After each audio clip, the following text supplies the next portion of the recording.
Well, good evening, everyone. We are live at Mike's Bar and Grill in Berea, Ohio for the BW Athletics Roadshow, our weekly Monday recap and preview of what happened last week and what's to come here this upcoming week. I'm Brendan Gulick. Thanks for joining us, as always, on Monday from truly one of the hot spots right in the heart of Berea. Mike's Bar and Grill has been a great supporter of Yellow Jacket Athletics, and we are grateful to be here each and every Monday night to give you a look at what's going on with the Jackets. It's springtime. We are post-spring break at this point. All of the winter sports have had their national championship seasons. So by this point, wrestling, indoor track and field, certainly the basketball teams, they've all finished their competitions, and we are full throttle right now with spring sports season. And of course, being in Northeast Ohio, that also means a few challenges along the way with Mother Nature. If you are a Northeast Ohio native watching this, we've certainly had some days where the temperature has snuck up into the 70s.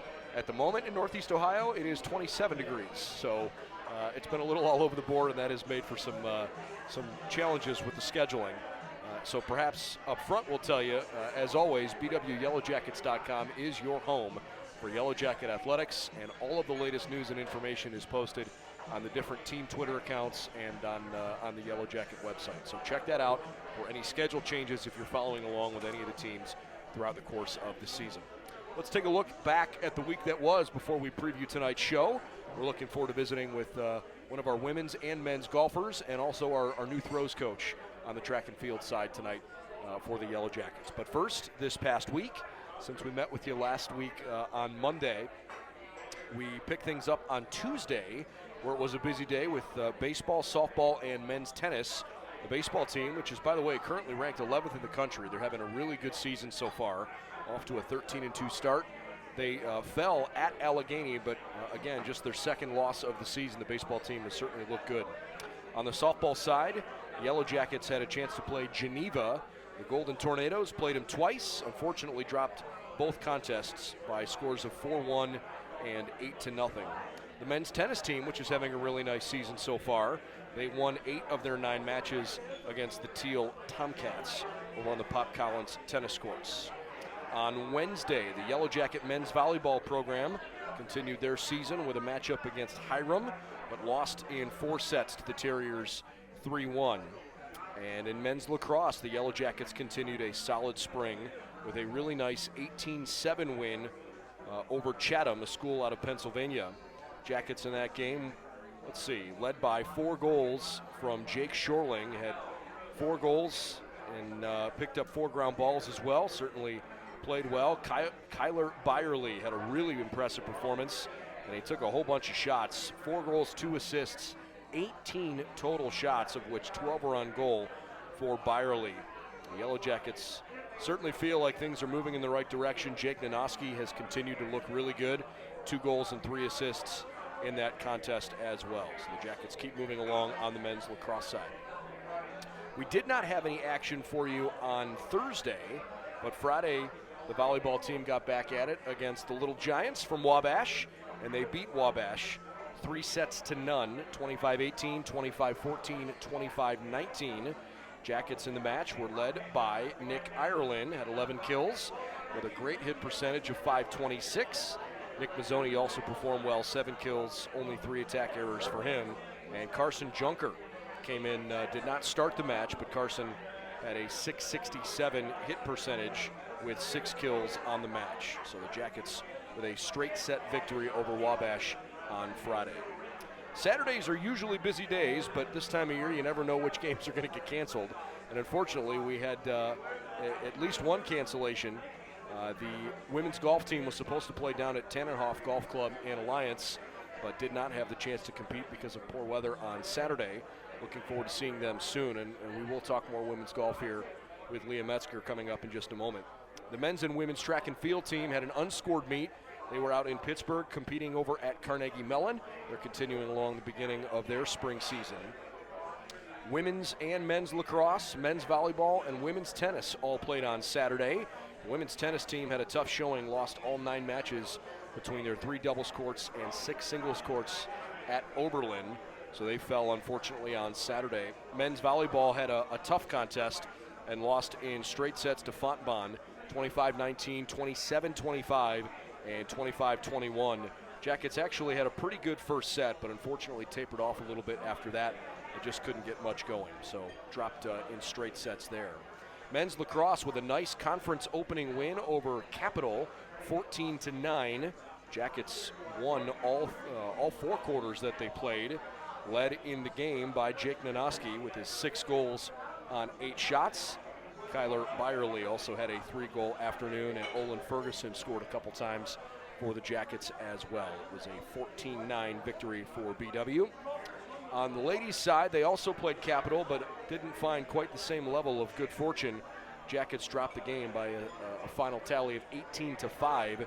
BW got a couple goals apiece from Deanna Lucas and from Caitlin Radick, and their 5th goal came from Sid Chamberlain, but ultimately fell to a very good Capital team.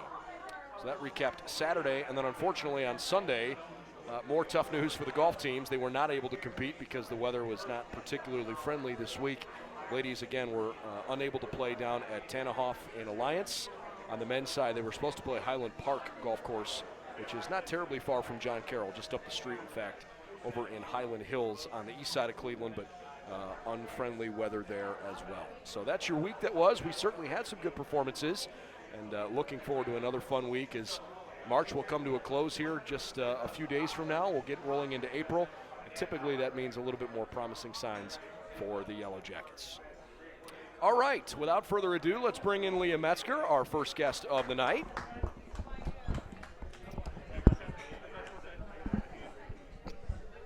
How are you? I'm good. How are you? I'm great. Can you hear me okay? Yeah, I can. Perfect, perfect.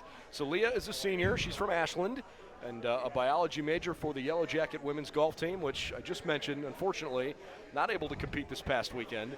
Yeah. That's just kind of the nature of the beast in Northeast Ohio this time of year. Yeah, Snow on the ground right now. How do you try to mentally stay sharp when you're in season and you may play, you may not on any given day? I mean, yeah, it's hard to figure it out with the weather, so it's just more of just staying focused, especially because you never really know, especially in the spring, what kind of weather you're going to get. It might be sunny one minute and then the next minute it's a downpour, so just being able to stay focused and just play your best and focus on what matters. Yellow Jackets are doing everything they can to build up to the OAC Championships, which are going to be down at River Greens Golf Course in West Lafayette, hosted by Muskingum. That's coming up in late April, the 22nd, 3rd, and 24th. In the meantime, you guys did have one match here already in the spring season after competing in the fall. Had a chance to play in the Pioneer Classic hosted by Marietta. Yeah. How much is that first opportunity to compete in the spring about just trying to get back into a rhythm after a couple months of probably not playing a whole lot?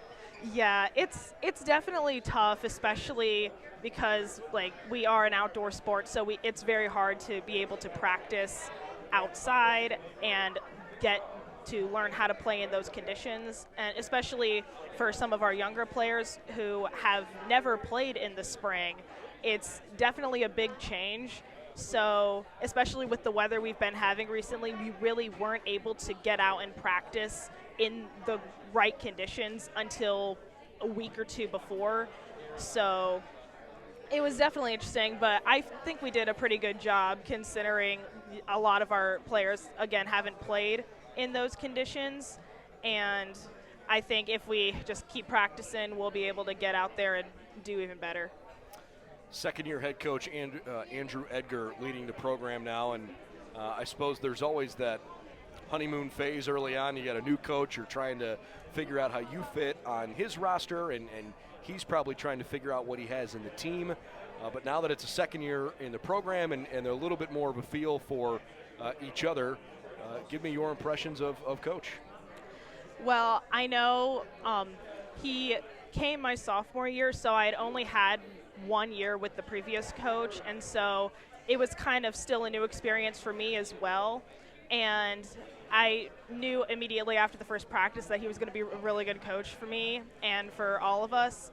And then that year it happened to where I played in my first tournament of the season, and I ended up shooting my career low, so I was pretty pumped for the season. Absolutely. And then I ended up having an injury 2 days after that tournament, so I wasn't able to play the remainder of fall.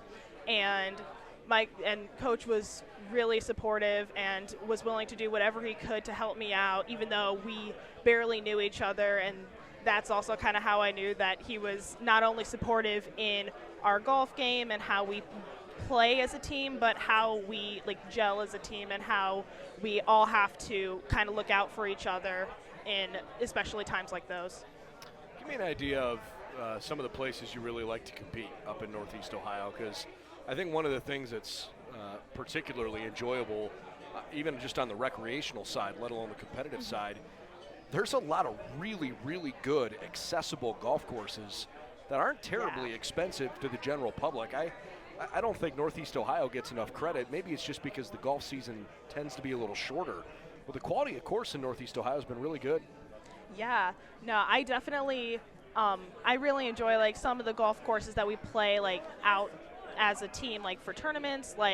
We're going to John Carroll in a couple weeks at the Country Club of Hudson, and that's one I really enjoy playing at because it's really nice there, and it's a pretty easy course, I would say, especially for people who aren't as experienced. And even just around here, we practice at Mallard Creek in Columbia Station, and while it's not as a high of quality, of course, it's definitely very accessible for, again, people who aren't as experienced. It's a 36-hole golf course, so you can play whichever you want per day, and there's not a whole lot of different hazards and things that you can get yourself into trouble a lot with. So it's definitely a good course for people who are just starting out or people who haven't really honed in their game yet to play at. How about for maybe high school golfers who might be considering a chance to come to BW and pursue their academics, but also considering playing college golf? I think maybe there's this stigma around, well, if you're going to play college golf, you should go south because the weather's warmer, you're going to play more frequently, et cetera, et cetera. What would you tell somebody that might be considering looking at a school in the north and why it could be beneficial for them? I mean, for me personally, I definitely, this was the one golf program I was really, really into when I was looking at different schools. I was looking personally more around the north area in general, just because I really like the Cleveland area, and that's just kind of where I wanted to go. But I looked at a few different golf programs in general, and BW really stuck out to me because it just seemed like everyone really got along, and we were able to do things not just at the golf course, but we were able to do things outside as well. And it was a pretty relaxed environment, which is something I was really looking for personally, because when you get up to D2 and D1, it gets pretty intense, and Sure. Especially with doing tournaments, at least for us, we try to only do tournaments on the weekends, or if we do them during the week, it's usually maybe one a semester. So this year we're doing a Thursday tournament up in Adrian, and so we try to not miss a lot of school, which is definitely something I think that if you're looking more into being able to do academics really well as well and have that good blend of both, I definitely think a D3 school in the Northeast is something you should look into. I know you guys probably don't draw a lot of crowds outside of your family and friends, but if folks did want to come out and watch you guys, what do you think they would see? What is it about your team that, the camaraderie with you and your teammates, the fact that it's both a individual sport but also a team sport and kind of the unique nature of that? What would draw people out to want to come watch you guys play? I think just the experiences that we are able to share together, we definitely take that to heart, and we are able to, again, since it is an individual sport and a team sport, we are able to support each other in that way to where we if we do not do as well one day, our team is fully supportive and and are able to pick each other back up.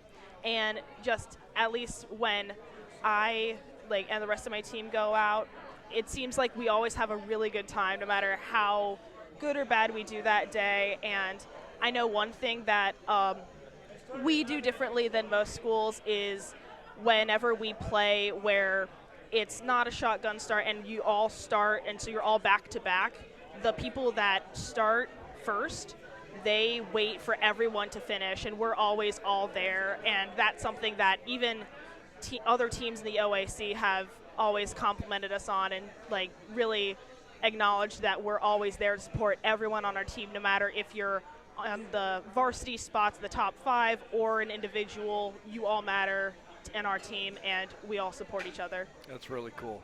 Thank Really you. cool. I know you guys had a chance to host a fall tournament over at Valley of the Eagles in Elyria. What tournament are you most looking forward to outside of the OAC championships here this spring? I mean, I personally was looking forward to Tannenhof, but again, that couldn't happen, so that was a little disappointing. Sure. But I am really looking forward to going up to Adrian, because we've never been up there, and we don't really play with them that much unless they're at a tournament that we happen to go to. So Sure. I think just getting to go to a different state and going to travel up there is going to be really cool, and we all really like their teams, so it'll be fun if we get to play with them too. Yeah, that'd be great. I want to ask you a little bit about the academic side, Okay. and you know, obviously the golf is a really cool component of your experience at BW, Yes. but you know, the vast majority of Division III golfers are not going to take it professionally. Exactly. It's a great extracurricular, a way for you to make friends and go out and compete and enjoy that. But you've got other things that you're interested in as well. How about with the biology studies? What are you hoping to do there? So I am not planning on going to grad school at this point. I'm trying to just go into getting a job. So I actually have a couple job offers lined up, so I'm still for you. trying to decide between those. I should hopefully have made a decision sometime this week. So I'm looking to stay more in the Northeast area, so I'm either going to be working at Case Western or at the Cleveland Clinic in a research job. So Terrific. I'm really looking forward to that. Those are great spots. Thank you. I wish you well, and hope it's a fun season. How about some of your teammates who are playing well? What would a Yellow Jacket fan might want to know about some of your teammates? So I think that all my teammates are really great people, and they are really, we're really gifted in the way where we are able to focus on school and golf at the same time. And so we have a pretty good team GPA too. So I would say, yeah, we're really good at keeping both of those to where they are both of our priorities, but we're able to not have one slack off more than the other. How about Mary Fraley, your senior classmate, and then we'll talk about Kelly in a second. What do you most admire about Mary's game? I think that she is really admirable in the way that she goes out and just does her best every single time. And again, she's really admirable in that way to me. Awesome. And how about Kelly Lineberry? I would say the same. She, no matter how she does one day, she doesn't give up, and she'll go out the next day and do even better. And if she doesn't, it doesn't bring her down, and she is more than willing to keep going and keep practicing to get herself where she wants to be. Awesome. What do you do in terms of setting out goals for yourself for the season? There's so many things in golf you can't control. Yeah, exactly. Certainly the weather's one of them, right? But it's a sport it's not about how good your good shots are, it's how good your bad shots are, right? Yeah. And trying to figure out ways to not have too many really tough holes over the course of a round. How do you go about setting goals for yourself? So for me, I try to not, especially in the spring when the conditions are definitely a lot worse than they are in the fall. Sure. I try to not set super unrealistic goals for myself, because at least for me personally, I average around low 90s, high 80s. So I don't try and tell myself, okay, I'm going to go out today and shoot an 80, Right. because that's not super realistic. If it happens, that's awesome, but I try and set realistic goals to where I can go out and make those goals and be proud of myself. And even if I don't make those, it's not the end of the world, and I just need to keep practicing and keep trying my best. Very cool. Thank you. Well, we're really proud of you, and hope that it's a fun, long season for you where you get a chance to play as many scheduled rounds as possible. Thanks. And, yeah, same. And I know that you guys are building up toward competing in the OAC championships, and hopefully we'll check in with you before that. Yes, thank you. All right, Leah Metzger of our women's golf team here at BW. Certainly enjoyed that visit, and looking forward to having a chance to connect with Henry Newman of our men's golf program, but he'll join us here in just a bit. In the meantime, Bradley Russelburg, our throws coach at BW, joins us here. How are you? I'm good. How are you? Good. It's nice to meet you. Nice to meet you. I'm sure this is kind of a whirlwind time of year for you guys, because you know, if there's a sport that just never seems to have an off season, it's probably track and field. Absolutely. You know, you guys are full throttle gearing up for the winter season, and gosh, what is there, 2 days between, you know, what feels like winter NCAA championships to, hey guys, it's time to really turn our attention toward the spring here. Maybe before we look forward to the spring and talk about the winter, let's learn a little bit more about you and your journey and why BW is a good fit for your career. Well, let's start with, I guess, kind of how I ended up in track and field. You know, originally in the high school times, you know, you're usually, especially as a thrower, you're going to be doing multiple sports. And I think football was the big thing at the school that I went to in high school, and that kind of just carried us over. And then my D-line coach at the time, he was our throws coach at the same time, so I wanted to go ahead and hang out with him a little bit more, get used to the, you know, lifting side of things, and then that's kind of how I got interested in strength and conditioning and all of that as well. And then from there, I just really found a love for track and field. It's just something so interesting about the idea that, you know, for a lot of sports, you're looking to kind of find people at their worst, but in track and field, you only want to compete against people at their best, so you can say you beat them at their best. It's a really, really interesting kind of dynamic, but it brings a lot of positivity with the sport as well. You know, Sure. it doesn't matter if you're against a rival school or what. You want to see them at their best, and you want to see them succeed so that you can beat them when they're at that level. So it's fantastic. You've obviously been around this conference for a long time, right? I mean, you know the OAC through and through. You've been in it as a competitor. You're coaching in it. Maybe even just broader than BW. Why is this a special league to you? You know, when I was going through the recruiting process at that time, you know, there were a lot of different areas you could go around, you know, the scholarship, non-scholarship, all of that kind of stuff. And what kind of landed me was just seeing how consistent we were in this conference at the top level, right? If you're going to be at the top of the conference, you're probably close to the top in the country, you know, stuff like that.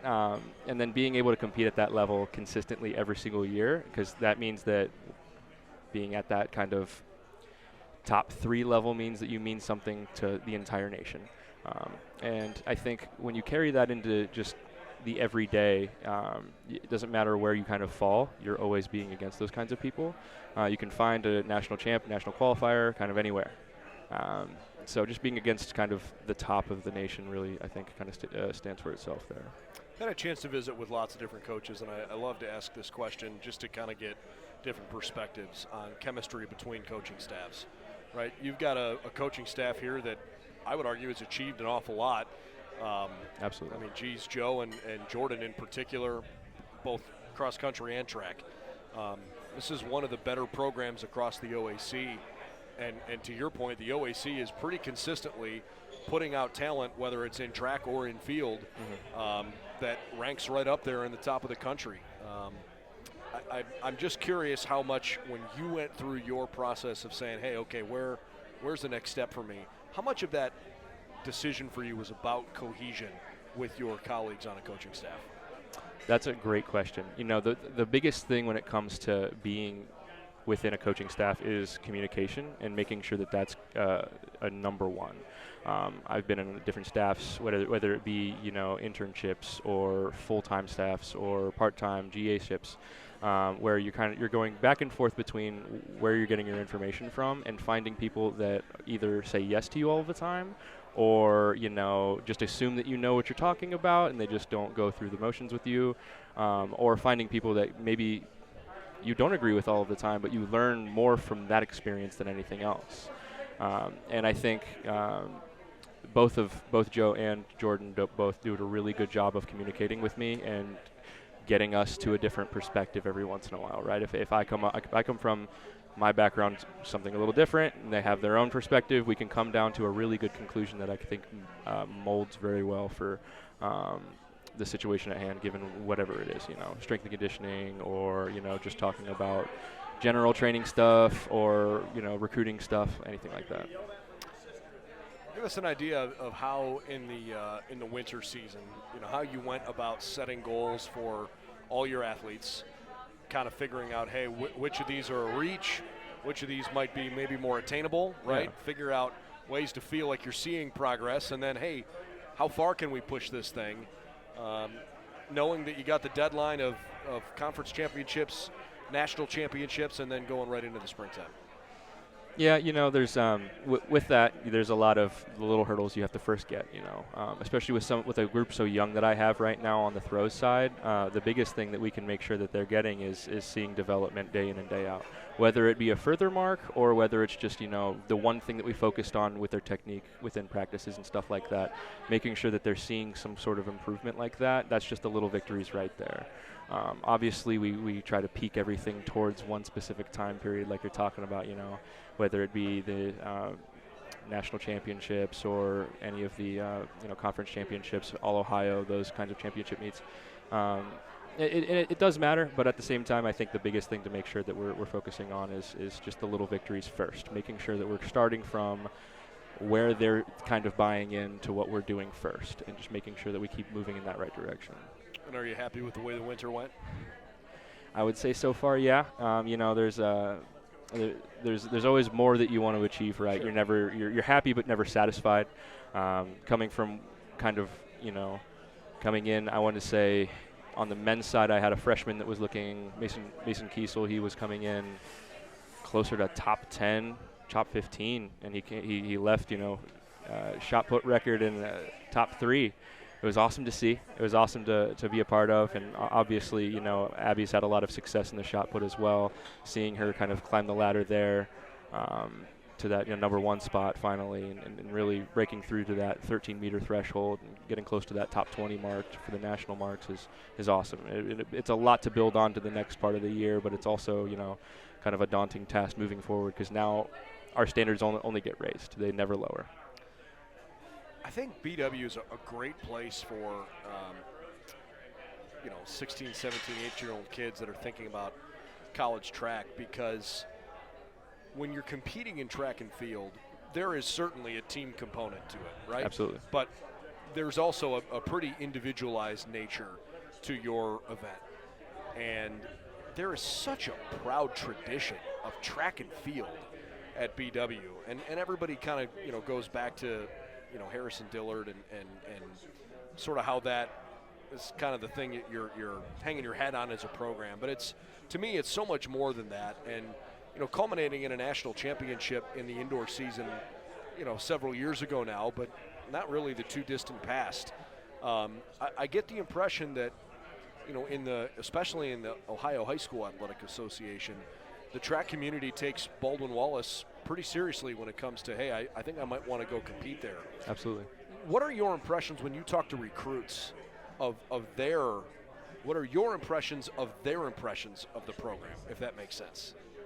Yeah, no, it's I've been at a couple different places now, and I can tell you right now that the biggest thing is that they first off, they recognize the school name, especially for a lot of smaller schools. That's sometimes a hard thing to get. But Sure. Not only that, but they know the name because of just kind of the legacy that we've created here.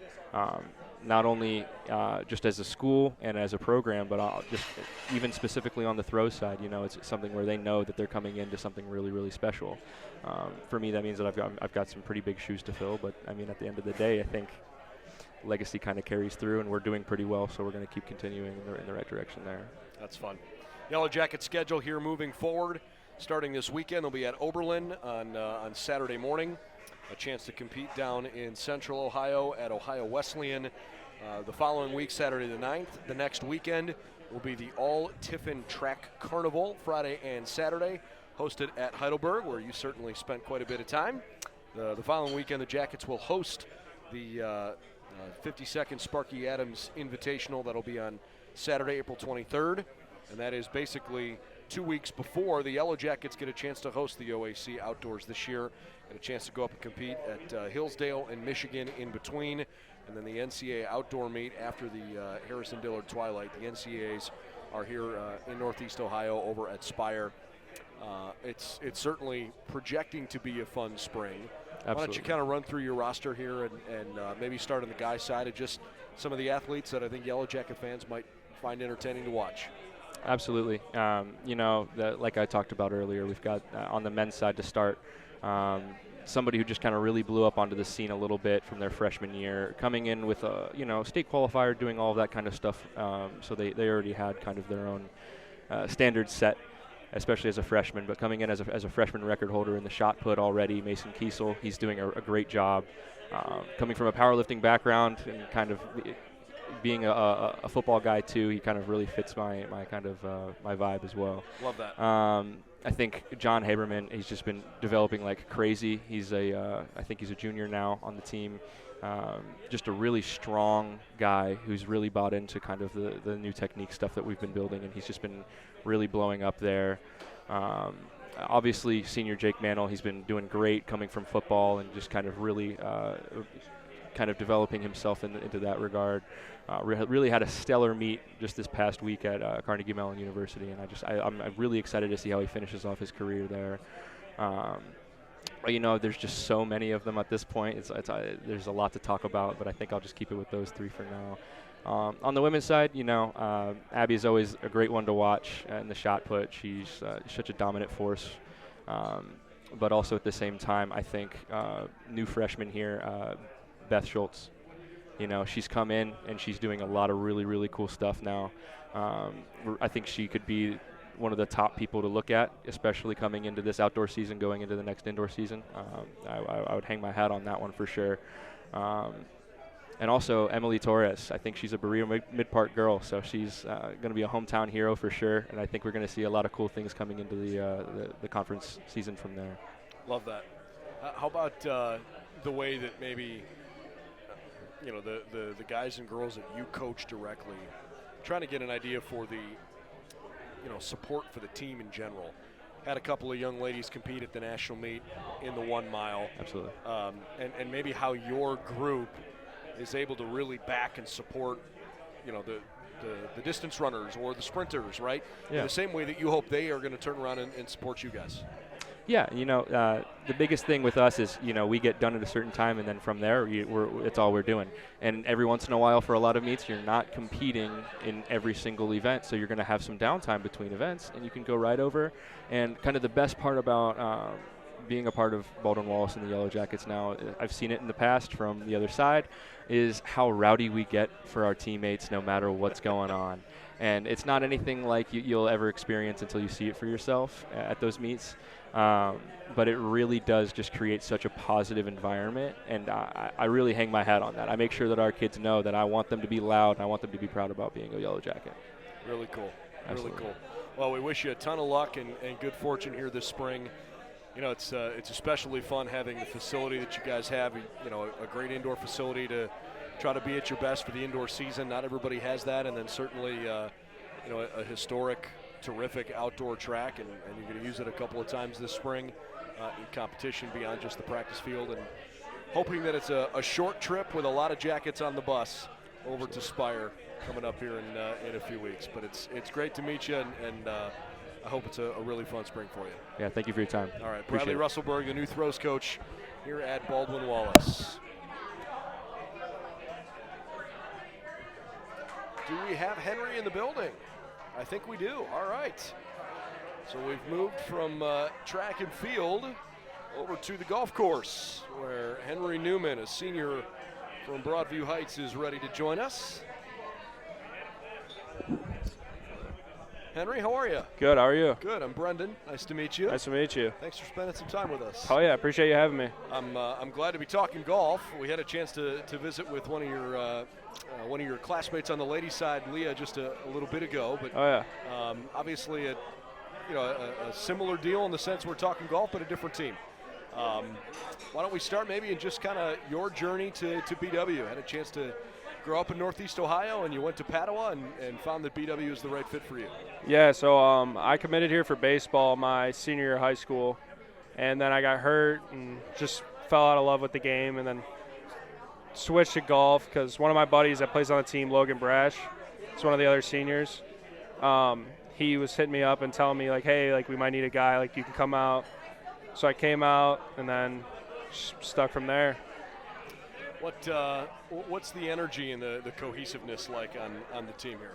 We're pretty friendly. A lot of the other teams are like more stuck up, more like country club-esque kind of teams, and we're kind of just like your like a good group of buddies that just go out there and play golf, have fun. Love that. How do you go about setting goals for yourself? You know, what you try to accomplish, whether it's in a tournament or on a day-to-day practice basis. You know, just the way that you try to go about figuring out, okay, what am I going to get better at today? For me, it just depends on like where I'm at with my swing and scores and everything. Like if I'm playing well, I just try to keep the same routine. If I'm playing bad, maybe fix something up, try a new drill.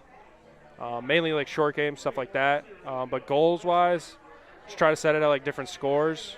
Like for tournaments, I try to be right around par, put you in a chance to win every tournament. Sure. And practice, try to hit every fairway, every green. I love that. I'm curious how you guys try to stay sharp with short game. Feel like, especially in the wintertime, right? A day like today, I mean, it's 70 degrees last week, and it's currently 25 outside. Yeah. Not a whole lot of fun to play golf at 25 degrees, although I think most of us have done it. You know, it's easy to go to the driving range and bang balls all day, but I think most people will tell you the first thing to go is your short game. Yep. And trying to find a way to, like, keep that, you know, fresh and steady, especially during the season, has to be a challenge, I would think. Oh, yeah. Mainly just losing the feel, your touch and stuff like that. Like 100 yards and in, anything like that's pretty tough once you come out of the winter. But if you go to the range enough, just dial it in. We use the simulators over at Mallard Creek. Me and Logan do. We go there every Tuesday, Thursday. So just dial in the numbers and then get ready for the season. Awesome. What's it like to have Jimmy Clark on coaching staff? It's a pretty good time. He's one of the guys, so it's kind of like friendly and stuff like that. But he's well respected in the like Division III golf community because he's one of the best people to ever come through it. So helps having him on like behind us when we're hitting shots or stuff like that. And then he just talks us through like what he's thinking when he's playing through a round. Makes it a lot easier. Well, I think that's a really good point. You know, he's one of the guys. He's not that far removed from playing, right? Oh, yeah. And yet, there's a difference now. There's got to be a delineation. He's not a player. He's a coach. Yeah. There's a different level of respect that goes with someone who's coaching, but also a different level of attention. I'm not going to ask you to speak for him, but how do you think he's going about, you know, maybe tweaking his approach if he has to, understanding that he's not going to, you know, ignore the fact that you guys were all friends competing together? Yeah, I mean, I think it's just the way he talks to like the underclassmen, like the younger guys. For us, like older guys like me and Logan and Will, he's sitting over there, but we're all pretty close with Jimmy, so like it's hard to change that relationship. But with the younger guys, he tries to be like just like a upperclassman figure to them and like coach them through it. Because one of our younger guys, Christian Miller, like he was telling him the other day, like he sees a lot of Jimmy and like Christian, so I mean it kind of fits for him to just tell him like what he was thinking at that age and then going throughout his career. Makes a ton of sense. How about Coach Snyder and the impact that he's had on you? Coach Wayne's great. He's probably one of the nicest people I've ever met in my life.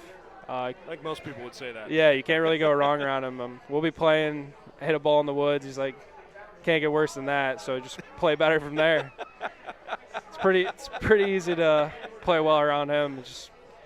He's a good time, and he knows what he's talking about. He tells us some stuff at practice, but yeah, he's really good on like the mental side of things. Good. When you think about the fall season, let's go backwards here for a second. What do you feel like you really accomplished during the fall that kind of carrying into the spring season with you? For me, well, last spring was my first season on the golf team, and it was just a tough adjustment. I hadn't played tournament golf in 3 years since high school, so I mean that's a pretty big adjustment. Like you can go out and shoot par with your buddies pretty easily, but going into a tournament's tough. But fall, I kind of put it together, you know, put some good rounds up and got a couple top 10s under my wing, so that was kind of nice. So just trying to like compete on that, show that I can compete with the guys that are out there, and then just keep playing well. How would you try to describe for somebody who's never competed in tournament golf, but maybe plays a lot recreationally and watches rounds of golf on TV and thinks, oh, geez, I could go out and do that. How do you try to describe that feeling when you're standing over the first tee of your tournament? First tee's very nervous, especially OACs when they got a big crowd and stuff like that. Most of the smaller tournaments, it's not too bad. Just feels like you're out with the buddies. But, yeah, first tee is very nervous, especially when we have, like, an iron off the tee, especially with no range. That's never fun because you show up, like, touch your 40 toes twice degrees. and try to figure it out. But, I mean, depending on the hole. Like, if there's no trouble, just swing as hard as you can, hope you hit the club face. But if there's trouble out there, then, yeah, it gets pretty nervous. So, you talk about Coach Wayne being really good on the mental side of things. I mean, what kinds of things do you do to try to mentally prepare you for strenuous situations where, you've got that really nervy 50-yard wedge shot that's got to carry a bunker to a really narrow green and you can't go long? Or, man, maybe you're pulling it all day and it's white stake left and you got to figure out a way to not, snap one. How do you try to put yourself in mental situations in practice to be able to deal with that stuff in competition? For me, I like to play like 3 holes at a time because we're out there for like 5-6 hours, so you can kind of get in your head for a while. Then you lose track of your round and you'll be just set up to not play well. But in terms of like how I do it, I usually just do 3 holes. Like the first 3 holes, I'm trying to be even par, try to get off to a good start, and then next 3 holes maybe try to go 1 or 2 under. And then like if you just block it off like that, play it like that, you just one shot at a time, it'll work out. I love that. Where's your favorite place to play in Northeast Ohio? Well, I just got a job at Medina Country Club, so that's biased, but that's the company line. I'd say probably my favorite track's Greyhawk. It's down in Canton. It's a little south, but it's probably my favorite place. It's a good spot for sure. And I was talking with Leah about this a little bit ago. I feel like Northeast Ohio, it doesn't get a bad rap. Yeah. But I don't know if it truly gets the appreciation that it should nationally for the amount of good golf and affordable golf. It's a really nice blend point that I don't think a lot of places have. Yeah, I mean, you can't really do much better. Golf Now, stuff like that, different like fees and stuff like that. But I worked at a golf course for a while, and then one of my best buddies works there. So wherever we can play for free or anything under $20 is a steal. I don't really remember which major golf publication put this out, but I believe it was last summer, one of the major golf publications, golf.com, Golf Magazine, Golf Digest, something like that, had ranked basically the top 25 Muni courses in the country. And a couple of them you'd expect to be on there, right? Bethpage Black hosted lots of major championships, right? You kind of expect that to be on the list. I believe they ranked the top 30 Muni courses. And there were not very many places in the country, if you broke it down by state, that had more than one. But Ohio, and not just Ohio, Northeast Ohio had 2 in both Sleepy Hollow, which is obviously a terrific course over in Brecksville. And then out on the east side, and the Metro Parks continue to get love. Oh, yeah. I think even on the Muni course side of things, I would think you guys can find ways to stay sharp for the fall during the summer because it's easy to find tee times on legitimate quality places to play. Yeah, I mean, golf's the same way. Like, no matter what course you play, you still have to hit the same shots. A 300-yard drive down the middle is the same if you play at, let's say, Augusta or Briarwood down the road. Like, it's the same shot, so it doesn't really make a difference. It's just adjusting to conditions, stuff like that. I sometimes think it makes you better. Like, if you play on courses that are just, like, perfect conditions all the time, you might get not used to things or bad lies and stuff like that. So I think it helps out. I know you guys, unfortunately, were canceled this past weekend over at Highland Park Golf Course out in Highland Hills. We're looking at the schedule here in the month of April coming up. Let's kind of run through the different courses if you've played them all. I'm not sure if you've been to all of them, but Glenmore Country Club coming up on Monday and Tuesday this upcoming week down in Canton, hosted by Walsh University, which is a D2 program, but no reason you can't compete against them. What do you like about Glenmore? I've personally never played there. I've heard it's nice. I've heard it's very challenging. Okay. We do 36 holes the first day, 18 the second day, so it should be a long walk the first day. But, yeah, it'll be good competition. Good to see, like, Division II guys out there. Last week we had Malone with us, so it's just good to compete against, like, tougher teams, stuff like that. You've got Worcester Country Club coming up the following week. What do you like about Worcester? Very high quality. I played there in high school a couple times, and it's just a really fun track. It's not too challenging. I think Glenmore's probably a little tougher from what I've heard. But, yeah, it'll definitely test the game. On Monday, April 18th, just a one quick day tournament over at Shaker Heights Country Club hosted by John Carroll. Not a particularly long course, and unfortunately, even though it's a private club, no driving range there. Another place you go, you maybe roll some putts and touch your toes twice and hope you're loose and let it rip. Yeah, that one's tough. That's a place it's short. You'd think you'd play well just based off the scorecard. Then you get out there and the rough's 6 inches long. You can't find your ball if you just miss a fairway. So it could be really tough out there, but fairways and greens out there will get it done. How about when you get down toward River Green, and I know you're basically playing there back-to-back weekends. You get a chance to go essentially have a warm-up weekend and then the OAC tournament weekend. Yeah, I like the 27 holes, how they have it set up. You get to see all of them before we play. Makes it just so you can see how the course is playing. I know in the fall they had the greens aerated, so it was good to see that, because if we didn't know coming in, might have just set us up for failure when we got there. But yeah, it's a good time down there. That's good. Well, just the last thing is about the fact that you are a local guy, and I would hope that your family and friends are able to support you because you're typically playing courses that are not a terribly far drive from home for you. Oh yeah, no, it's nice. My mom and dad come out a lot. Pine Hills, all the courses that we play, River Greens. It's kind of far, but it's a weekend tournament, so they'll be able to come down to that. And then Shaker's right down the road, so it's pretty easy to get that out to. How good is Pine Hills, man? What a great spot. Yeah, it's nice to have that as a home course. Pretty blessed to be able to go there every day. That is one impressive facility. Oh yeah. And for being open to the public, the way they take care of their greens, pretty darn good. Yeah, they used to be private, then they ended up switching. But it's good for us. Absolutely. Oh yeah. Henry, we're proud of you and wish you all the best here as you compete this spring. I hope it's a ton of fun, and look forward to seeing you play well here in the next coming weeks. Appreciate it. Thank you. All right, thanks for joining us. Henry thanks Newman, for having me. You bet. Henry Newman from our men's golf team wraps up our schedule of guests here this evening. So we certainly appreciate the time that Henry and Coach Russelburg and Leah Metzger spent with us here this evening. But before we wrap up, I want to kind of run through the upcoming events for the week, beginning tomorrow. Unfortunately, we did have some cancellations tomorrow, but a couple of games that will happen. The baseball team will play conference games tomorrow down in Wilmington, a doubleheader at 1 and 4. They had to cancel a game they had previously scheduled against the Akron Zips tomorrow. And the softball team will no longer play at Oberlin while there's still snow on the ground here in Northeast Ohio. That being said, I think the temperature the next 48 hours is supposed to get a little bit better. So hopefully it won't be too cold for too long. On Wednesday, the softball team is hosting Wilmington.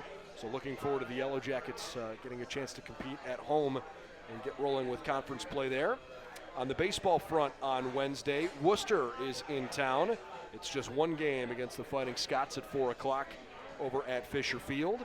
And both lacrosse teams are going to compete against Heidelberg on Wednesday. The men will host, and the women will be on the road at Tiffin. Both games are set for 7 o'clock. On Thursday, softball with a doubleheader. They will host Pitt Bradford. Games are scheduled for 3 and 5. Let's see. Friday, no action. Saturday will be certainly a busy day. There's, in fact, probably one of our busiest days of the whole spring. Men's and women's track and field will be at Oberlin. We alluded to that a little bit earlier. Certainly crossing our fingers for good weather on Saturday for the golf teams. The women will be down at Worcester Country Club. And the Yellow Jacket, let's see, lacrosse, softball, and baseball and tennis will all compete, as will men's volleyball on Saturday. Men's volleyball will be at Trine. The baseball team will compete with a doubleheader against Muskingum. Second game is supposed to start right around 4 o'clock, but will depend partially upon when that first game ends. First one's at 1 o'clock. Softball playing Muskie starting at 1 o'clock. That'll be on the road. Yellow Jackets are down in at Muskingum. Men's tennis will play at Heidelberg at 1 o'clock on Saturday. Men's lacrosse will be at Marietta on Saturday at 1 o'clock. Women's lacrosse will host the Pioneers Saturday at 1 o'clock. And Yeah, again, as I mentioned, baseball and softball are doubleheaders against the Muskies. And then on Sunday, the second day of that women's golf tournament at Eva Shore Weiskopf Invitational. Of course, we'll be right back here on Monday. Hope to tell you about how the men's golf team is doing on Monday and Tuesday next week when they play in that match we just talked about down at Glenmore. So that wraps up our coverage tonight from Mike's Bar and Grill. We certainly appreciate you joining us, and thanks for making us a part of your Monday night each and every week. And appreciate our special guests stopping by from our golf and track teams as we continue to bring you all the latest news and information around Yellow Jacket athletics throughout the course of the spring. One more reminder, if you're not sure if you're going to go out and support one of these teams, if you're not sure on a schedule change, check the Twitter accounts and certainly check bwyellowjackets.com for all the latest information there. We'll make sure to let you know if anything changes from the original schedule. I'm Brendan Gulick. Have a great rest of the night, and we'll see you again next Monday here at Mike's Bar and Grill.